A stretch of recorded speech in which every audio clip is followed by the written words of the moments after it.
날 지혜하오니 귀하고 귀하다. 주여 나의 죄 속하기는 예수의 피밖에 주여 나는 공로 없으니 예수의 피밖에 예수의 흘린 피 납시게 하오니 귀하고 귀하다. 예수의 피밖에 없네. 평안함과 소망은 예수의 피밖에 없네. 예수의 피밖에 없네. 예수의 흘린 피 납시게 하오니 귀하고 귀하다. 예수의 피밖에 없네. 할렐루야, 할렐루야. 감사합니다. 오늘은 요셉의 축복. 성경은 시브리서 11장 21절로 22절입니다.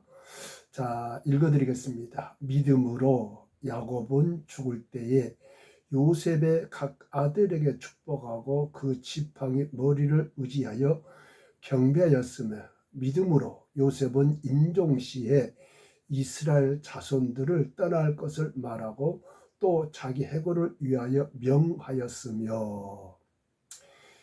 시브리서 기자는 짧게 시브리서 11장 21절 그리고 22절에 이 창세기에 나와 있던 요셉을 간단하게 요약을 했습니다.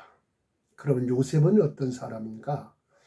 야곱의 11번째 아들. 그의 어머니는 아버지 야곱이 너무나 사랑했던 라헬의 아들입니다. 요셉은 가정뿐 아니라 당시의 전 세계를 먹여 살리는 정치가였었고 경제 전문가가 되었어요.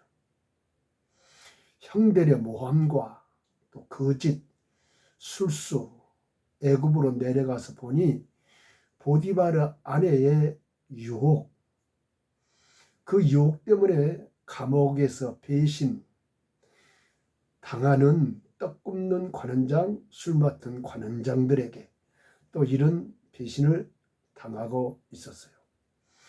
그리고 감옥에 있었을 때 꿈으로 애굽 왕이 꾼 꿈을 7년 살찐 소, 이걸 보여줬고 그 다음에는 7년 흉악하고 파리한 소, 이 꿈을 당시의 애굽 바로의 궁궐은 요즘으로 우리나라 쉽게 얘기하면은 무당이나 점쟁이들이 굉장히 많이 있었습니다. 하나님이 이 살찐 소의 의미, 아주 약하고 흉악하고 파리한 소의 의미를 거기에 점쟁이나 무당들에게는 가르쳐 주지 아니했습니다. 하나님이 주신 계시죠. 영적인. 자, 7년은 앞으로 뭐가 된다고 그랬습니까? 큰 풍년이 되어서 그 풍년이 오게 되면은 먹고 마시고 취한 것이 아니라 잘 저축을 해서 앞으로 7년 대환란을 준비할 수 있는 기간이 되었기 때문에 바로 하나님이 이 꿈을 요셉에게 가르쳐 주게 되었습니다. 우리도 이 시대에 요셉과 같은 전 세계를 먹여 살리는 경제 전문가가 우리나라에서도 나오기를 원합니다. 어떤 그룹의 총수가 이런 말을 했습니다. 한 사람의 똑똑한 사람, 한 제품을 개발하게 되면은 그 개발로 인해서 10,000명 이상을 먹여 살리는 효과가 있다. 이런 얘기를 한 적이 있습니다. 아마 우리 예수 믿는 우리가 하늘로부터 요셉과 같이 경제 세계를 살리는 이 경제, 코로나 팬데믹에서 또 엔데믹으로 여러 가지 직장과 판로와 삶이 어렵다고 그러는데, 하나님은 또 이런 사람을 찾고 계시고 이런 사람을 찾아서 계시해서 하나님의 영광을 드러내기를 원하고 있습니다. 그럼 요셉의 축복이 뭐냐? 오늘 여기에 보니까 요셉의 각 아들에게 축복하고, 이것은 요셉이 두 아들이 있었습니다. 그 아들이, 큰 아들은 므낫세, 또 에브라임, 두 아들을 두었죠. 그리고 야곱이가 나이가 많이 있었을 때 이 두 아들을 축복을 하려고 딱 그러니, 야곱은 나이가 많이 들어 있었죠. 그래가지고 이 손을 어긋나게 하는 거예요. 손을 이렇게 어긋나게 하는 거예요. 오른손에 에브라임, 둘째 찾아, 왼손에 므낫세. 그래서 그걸 가만히 옆에서 지켜보고 있던 요셉이, 아버지, 얘가 큰아들이고 얘가 둘째 아들입니다. 그랬을 때 창세기 48장 19절은 뭐라고 얘기하느냐? 야곱이 요셉의 아들들에게 나도 안다, 이렇게 말씀을 하고 있어요. 곧 이것은 어떤 것이냐? 야곱 본인이 이삭의 둘째 아들로 태어났어도 그는 장자권을 이어가서 아버지 이삭에게 장자권의 축복을 받았기 때문에 그거는 안다. 둘째가 첫째보다 더 나아. 그렇게 큰 축복을 해 주고 있어요.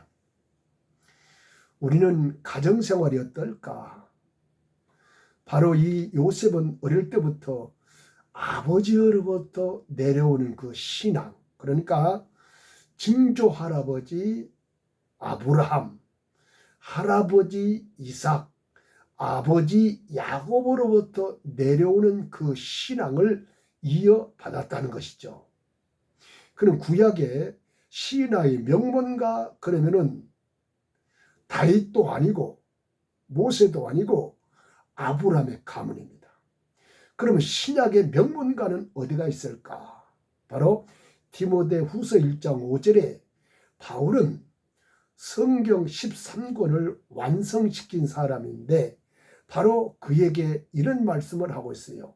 믿음의 아들 디모데에게 너희 할머니가 있지 않느냐? 그 할머니 이름이 로이스.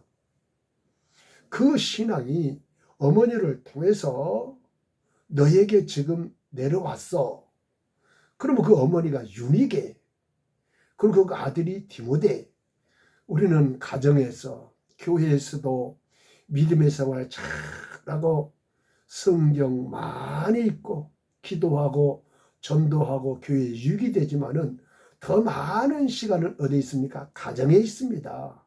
그런 가정에서 그걸 요셉은 그 어려운 환경 속에서도 아버지의 신앙을 이어받았다는 사실이요. 이것을 가리켜서 유전된 축복이다 그랬어요. 바로 요셉은 이 축복을 받았어요. 두 번째는 어떤 것이냐?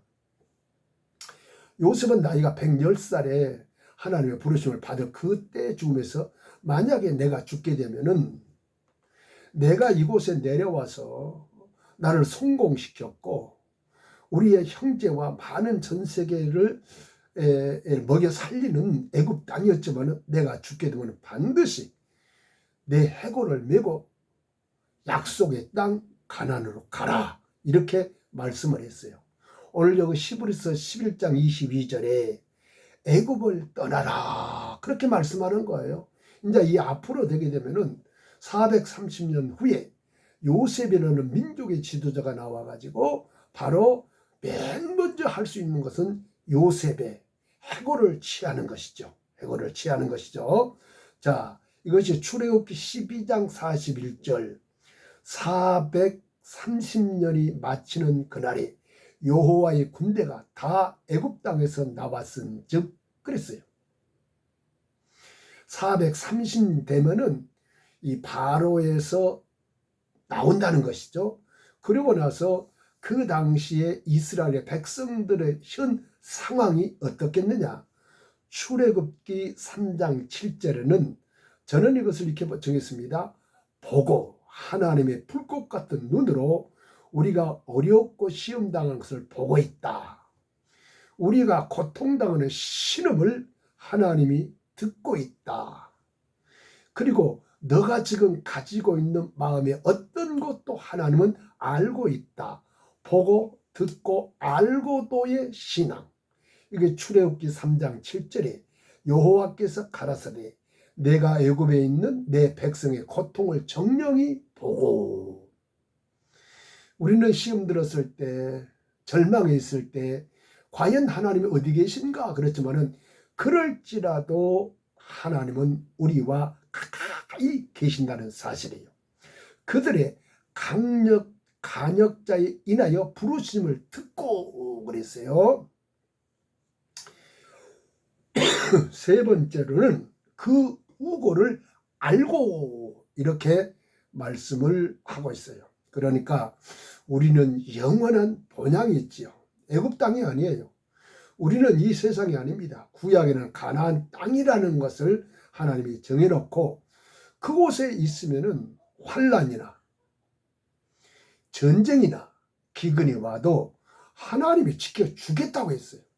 하나님이 보호해 주겠다고 말씀했습니다. 그러므로 믿음의 조상 아브라함이 큰 흉년을 만났을 때 가나안을 떠나고 애굽으로 내려가서 큰 수치를 당했죠. 우리는 하나님의 약속, 말씀하신 것은 힘들고 어렵고 고난이 왔더라도 하나님의 말씀하신 그곳에 있으면은 하나님이 도리어 그저 큰 말씀 속에서 축복으로 연결하기 때문에 그렇습니다. 하나님이 말씀하시고 또한 이루시기 때문에 그렇습니다. 세 번째 요셉의 신앙이 뭐냐?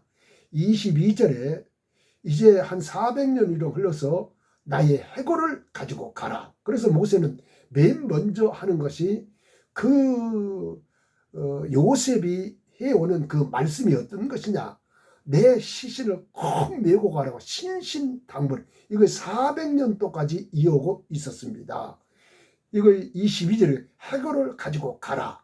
그러면 해골이 그 죽었던 뼈를 가지고 어디로 가랬습니까? 바로 가나안 땅으로 가라. 그렇게 말씀을 하였어요.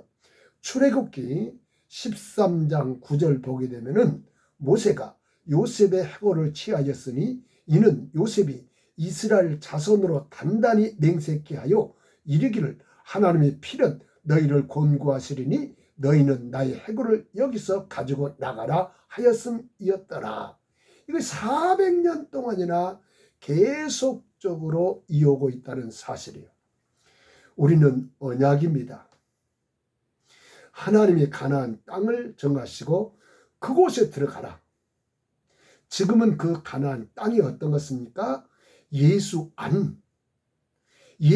안에 들어오면은 어떤 것이라도 하나님이 함께 하겠다. 막아주겠다. 시험이 와도 이기게 해주겠다. 전쟁이 와도 이기게 해주겠다. 이것이 에베소서나 로마서에 보면은 예수 안에 들어오면은 하나님이 함께하고 보호해주겠다 그래요.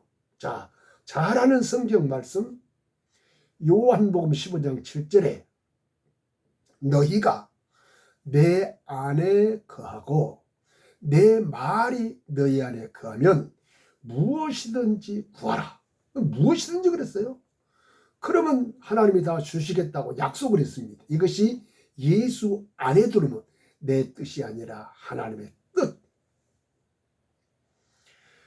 자, 창세기 17장 8절에는 내가 너와 내 후손에게 너가 우고하는 이 땅 곧 가나안 일경으로 주어 영원한 기업이 되게 하고 나는 그들의 하나님이 되리라. 그러니까 애굽에서 평생 거반다 살았던 요셉이 죽었을 때 내 해골을 메고 반드시 하나님의 약속했던 가나안 땅으로 가서 우리 할아버지가 묻혔던 곳에 나도 그곳에 장사 되기를 원한다. 이 언약을 갖고 있어요. 이것이 더 큰 틀로 보게 되면은 하나님의 나라 부활에, 오늘 요셉이 우리에게 히브리서 기자는 짧게 얘기를 해주는데, 첫째가 그 유전된 축복을 자녀에게 물려주는 신앙. 두 번째가 애굽은 우리가 발을 붙여놓고 이곳에 양식을 먹고 이곳 살지라도 나의 영원한 땅이 아니야. 내가 영원히 거할 곳은 가나안 곳이 가나안이야. 이렇게 그 말씀을 의지해서 가나안으로 가라. 그랬어요. 이것은 우리가 이 땅에서 잠시 사는 것이죠. 영원히 살 수 있는 것이 어딨습니까? 하나님의 나라. 세 번째, 해골을 가지고 가라. 그 해골이 뭡니까? 더 나아가서 하나님의 약속의 땅 가나안, 더 나아가서 그 해골은 더 나아가서 부활을 의미를 하고 있기 때문에 그렇습니다. 오늘 요셉이 경제에 푸는, 또 정치를 잘하였던 그런 것은 하나님의 꿈으로 계시를 주었기 때문에 그렇습니다. 지금 이 시대에도 힘드는 것이 왜 없습니까? 어려운 일이 왜 없습니까? 그럴지라도 절대적으로 하나님께 의지하고 하나님께 믿음으로 나가게 되면은 요셉과 같이 이 세계 경제를 살리는 그런 지혜와 또 그런 머리를 주셔서 살리는 역사가 나타날 줄로 믿습니다. 우리 유튜브를 보고 있는 목사님이나 어떠한 성도들에게도 이 말씀이 정말 하나님이 이 계시에, 하늘의 계시에 경제권을 주옵소서. 그러면은 풀리는 역사가 있을 줄로 믿습니다. 있을 줄로 믿습니다. 할렐루야. 아멘.